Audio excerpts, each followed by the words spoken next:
Hello and God bless you. Now, many people are quoting some scriptures for solar eclipses and blood moons, or the sun being darkened and the moon turned to blood, or lunar eclipses. Um, like in Acts chapter 2, start at verse 20. The sun shall be turned into darkness and the moon into blood before the great and notable day of the Lord comes. So a lot of times we'll read this and we'll think, okay, now we may have a time marker, something to look at as far as when he's going to return. And return being at the second coming, the end of the tribulation, when Jesus Christ comes back to earth.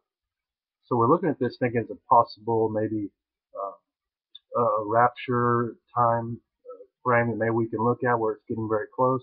I believe we're getting very close. We can look at every single day. But in this context here, does it help us get a better idea of when these events may take place?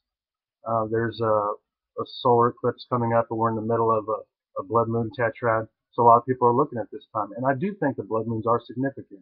I do think they're prophetic from the history of what's happened on tetrad, those tetrads that fall on feast days. They do look significant. So I would keep an eye open. But I also keep an eye open every single day.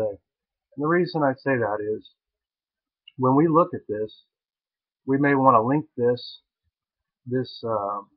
solar eclipse and this blood moon or lunar eclipse to this beginning of the tribulation period. And I don't know that that's the case. And because if we look at that, Acts chapter 2, verse 20, you can highlight that or put a bookmarker in that. Now go to Matthew chapter 24 at verse 29. Immediately after the tribulation of those days, and this is talking about his return, immediately after the tribulation of those days shall the sun be darkened, and the moon shall not give her light, and the stars shall fall from the heavens, and the powers of heaven shaken. Powers of heaven shall be shaken, and then shall appear the sign of the Son of Man in heaven. And then shall all the tribes of the earth mourn, and they shall see the Son of Man coming in the clouds with great power and great glory. So you see, this is his return, and there's going to be a lunar eclipse and a solar eclipse. I would say, well, before the great and notable day of the Lord, that means before, that has to mean before it, right? And that's why I would initially think that before the great and notable day of the Lord means a time frame before. But when we read the King James Version and we read the Bible, we find that the word before does not always mean a time frame, like in the events to happen in time. Before it happens, this will happen.